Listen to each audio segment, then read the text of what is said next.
Hello বন্ধুরা, তো আজকে যেহেতু মেঘলা মেঘলা রয়েছে, আজকে একটু খিচুড়ি বানাবো। তো বড় সাইজের একটা ফুলকপি হাফ কেটে নিয়ে আমি একটুখানি নুন জল দিয়ে ভাপিয়ে নিয়েছি। এবার কড়াইতে সর্ষের তেল দিয়ে তেলটা গরম হলে এবার ফুলকপিগুলো দিয়ে দেব। ফুলকপিগুলো একটুখানি লাল লাল করে ভেজে নিতে হবে।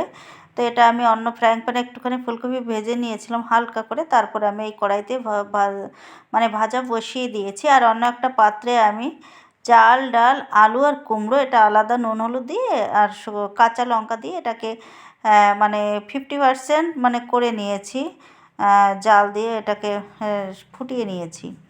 আর এদিকটা আমি ফুলকপিগুলো একটুখানি লাল লাল করে ভেজে নেব, তাহলে ফুলকপিগুলোর স্বাদটা ভালো হবে। আর এরপরে আমি ফুলকপিগুলো নামিয়ে নিচ্ছি। তো এর মধ্যে আর একটু তেল যোগ করতে হবে যেহেতু ফোড়ন দেব।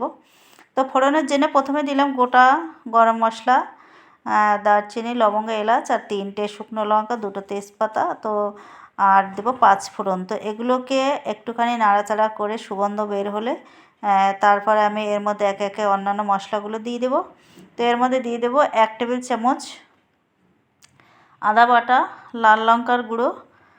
তো এটা দিয়ে ভালো করে একটু নেড়ে চেড়ে নিতে হবে, যেহেতু আদাটা কাঁচা গন্ধ থাকে। তো এটাকে নেড়ে চেড়ে নিয়ে তারপরে একটুখানি জল দিয়ে দেবো যাতে পুড়ে না যায়, মশলাটা পুড়ে না যায়, তার জন্য একটুখানি জল দিতে হবে। তো এবারে দেখো এর মধ্যে দিলাম ধনে জিরে ভাজা মশলা। তো ভাজা মশলাটা দেওয়ার পরে ওটা তো যেহেতু ভাজাই রয়েছে, বেশিক্ষণ আর নাড়াচাড়া করতে হবে না।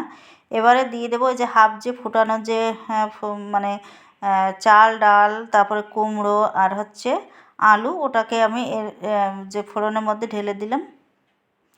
তো ঢেলে দিলে বেশিক্ষণ লাগবে না, যেহেতু ওটা অনেকটাই 50% ফোটানো ছিল।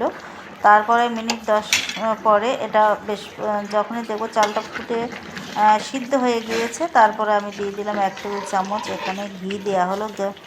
আর এতে কিন্তু খিচুড়িতে একটু ঘি দিলে না স্বাদটা ভালো লাগে, ভালো হয়।